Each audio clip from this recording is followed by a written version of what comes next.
You can always count on the MAGA 6 of the United States Supreme Court to crush your hopes and dreams and let you down. And we just had an oral argument involving, I think, probably the most important oral argument since at least the immunity decision related to Donald Trump, certainly top 5 in the last 30 years, happened this week. Court's back in session.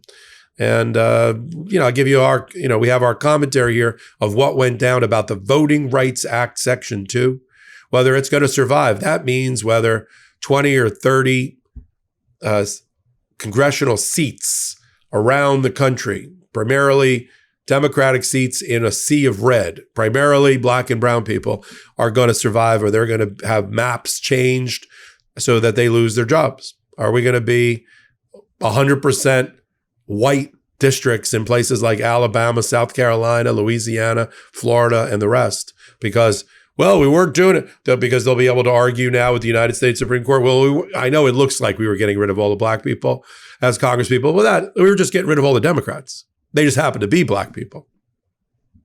Anyway, we cover it on MeidasTouch Legal AF podcast. Here is a clip. So let's turn to our final segment here on Legal AF YouTube podcast. I don't know where I am sometimes. Legal AF podcast. It'll go up on the YouTube eventually. And talk about I said before, and I have a video up on YouTube for Legal AF. I said, listen, I don't deal in hyperbolic imagery, but this case is an existential threat to the Democratic Party, to black and brown representation in Congress for a generation. And it doesn't look good. I said that before the oral argument, even though Roberts and Kavanaugh in a prior case in 2022, 2023 involving Alabama sided, we were like shocked at the time, sided with the moderates and the liberals to make a 5-4 block to approve a voting map that used race to create a new district.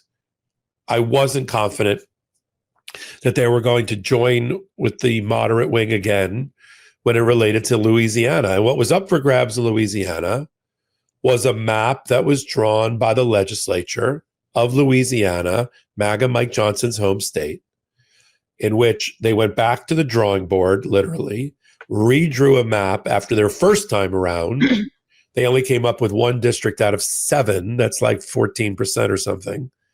That would be a black minority majority district in a state where 1/3 of the state is black. And it's like, no, I know you keep saying it's politics, but the law says even if you're saying it's partisan, not race, look at the results. Now, the problem is that there used to be, blue dog Democrats and Democrats that could get elected in red states. That's like over. We are so polarized that I'm even amazed there are 22 Democratic seats in the sea of red. And most of them are black and brown in states where it matches or comes close to their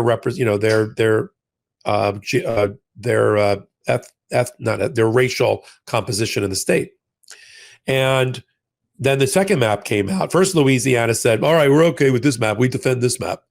And then the Supreme Court made a ruling about affirmative action at Harvard, and it reverberated throughout. It's the reasons the Stephen Millers of the world and others went after every DEI program, every woke program, is because of the Harvard ruling, which was the way to stop race discrimination is to stop discriminating based on race. Thanks for that tautology, MAGA SCOTUS. That's it? That's what you're giving me? And so from there, they were like, well, anytime even an ounce of race comes into the decision, that it's invalid under the Constitution, except when it came to the Voting Rights Act. The Voting Rights Act passed in the 1960s as part of the Great Society, sponsored, if you will, by Martin Luther King Jr., signed by Lyndon Johnson. It was a way to put into practice and action the 14th and 15th Amendments about there should be no law abridging the right to vote. And ever since Roberts became the Chief Justice, over the last 20, 30 years, he's been trying to get rid of the Voting Rights Act. Now, he found a way to side with the Alabama map, but I didn't think that was going to happen again. And then Kavanaugh, who sided with Alabama a couple of years ago, he said, shouldn't there be a time limit on the Voting Rights Act? Shouldn't it sundown after a certain period? Where does it say that in the statute? Congress spoke. It was a major question. They answered it, and they answered it as there's no expiration date on it, on civil rights, on Black voting rights. But they keep talking about it like there's a timer. Like, you went to the refrigerator and your yogurt expired. I'm like, what are you even talking about? But that became a driver for the conversation today, as did, can race be used at all? Can race be used? But if partisan decision-making always overcome race? What was your takeaway from the 2-hour, it was scheduled for an hour, 2-hour oral argument today about the Voting Rights Act Section 2 and lawsuits like it? So first of all, I think the lawyer who represented Louisiana was excellent. I thought she was great and just was so sharp and made all the right arguments. I found the oral argument very frustrating. It was the biggest gaslighting oral argument. I like watching and listening to the Supreme Court justices who lean far right ask questions. It's like they totally gaslit her and threw softballs to the gentleman who was representing Louisiana. And like, isn't there a case called such and such? Tell us about that case. And he's like, oh yeah, well, in that case, you said this is not, you can do this and you can't do that. Right. And what made that happen in that case? Well, there was this map that was wrong. Like, just throwing him softball after softball to make the points that they clearly want to make. And it was just really, it was depressing, honestly, because they basically, look, Louisiana is apparently 58% white. Yet, and then in the census, that's what came out, right? When the census came out and they said, oh, but we only have one Black district in all of Louisiana.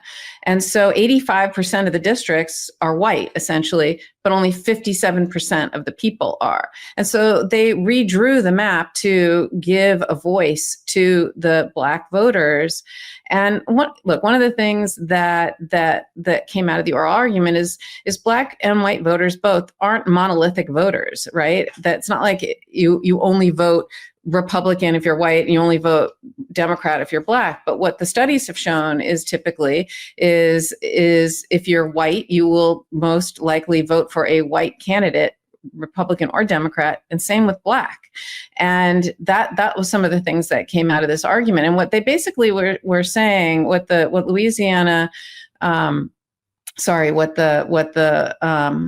appellee was saying, was essentially the Voting Rights Act was supposed to be a remedial statute. It's supposed to be to remedy.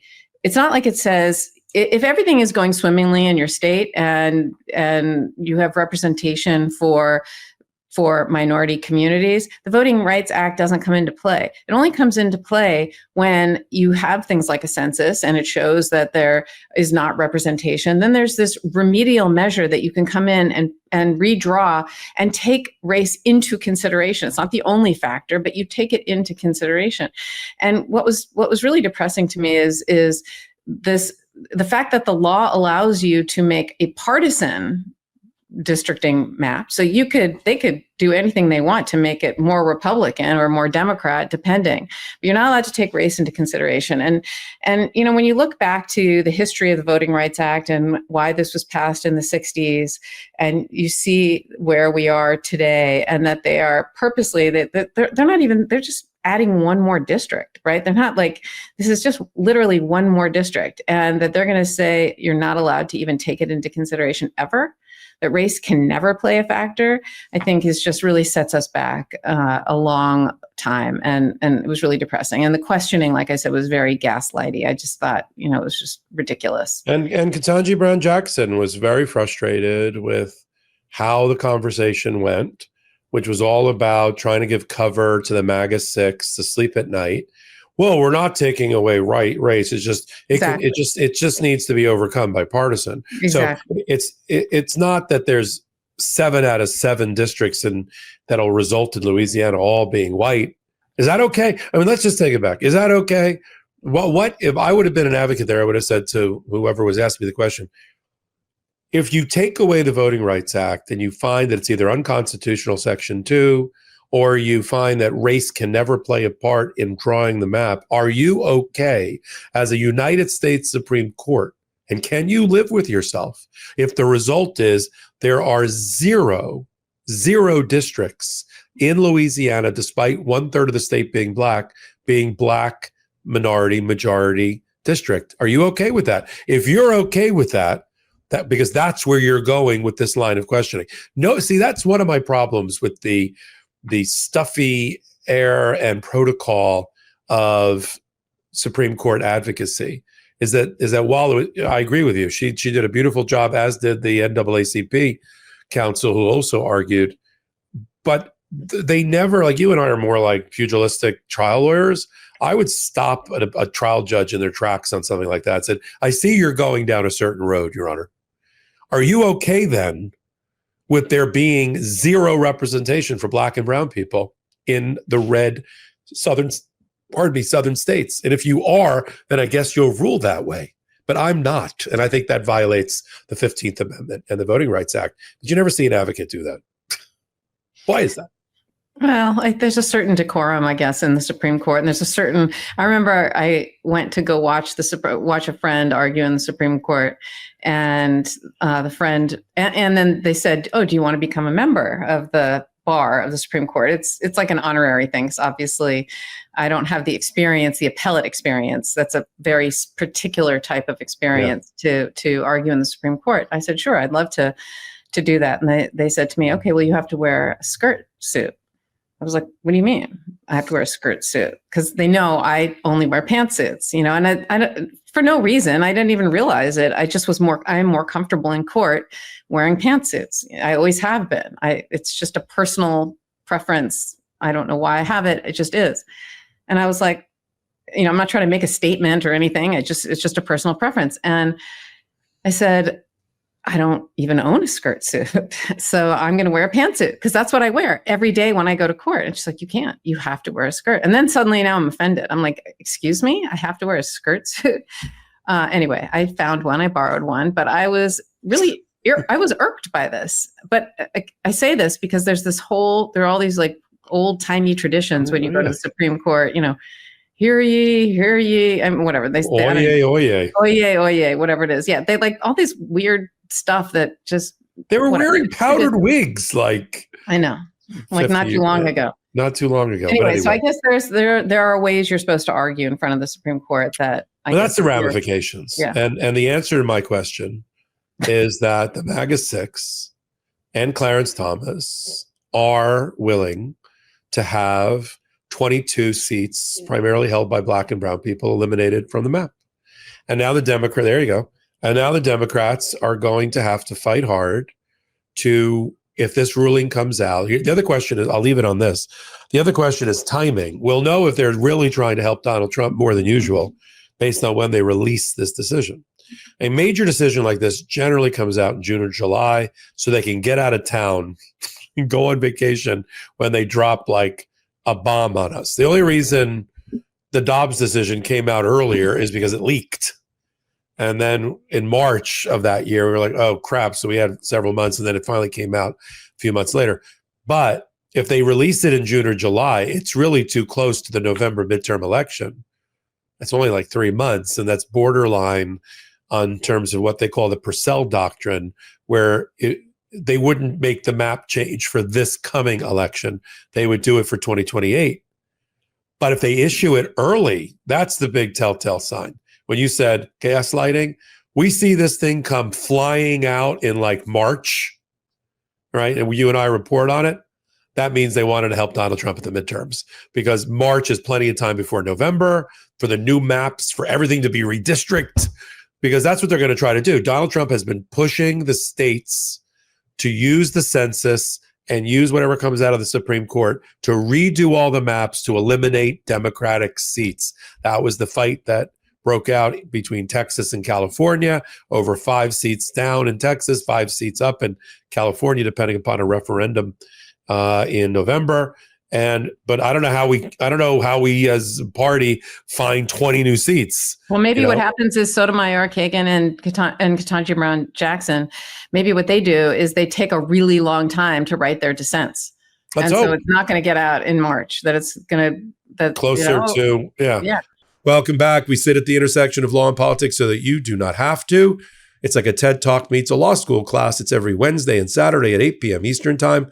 It's on the MeidasTouch network. Hit the subscribe button if you're there. It's on Legal AF YouTube. Hit the subscribe button if you're there. It's on audio podcast platforms like Spotify and Apple. Leave a 5-star review and watch it and listen to it there and help us continue to move up the ranks of the top-rated podcasts. It's not ego, it's algorithm. The bigger we are, the more your voice is heard.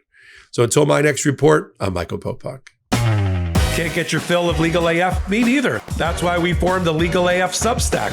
Every time we mention something in a hot take, whether it's a court filing or a oral argument, come over to the Substack. You'll find the court filing and the oral argument there, including a daily roundup that I do called, wait for it, Morning AF. What else? All the other contributors from Legal AF are there as well. We got some new reporting. We got interviews. We got ad-free versions of the podcast and hot takes. Where? Legal AF on Substack. Come over now to free subscribe.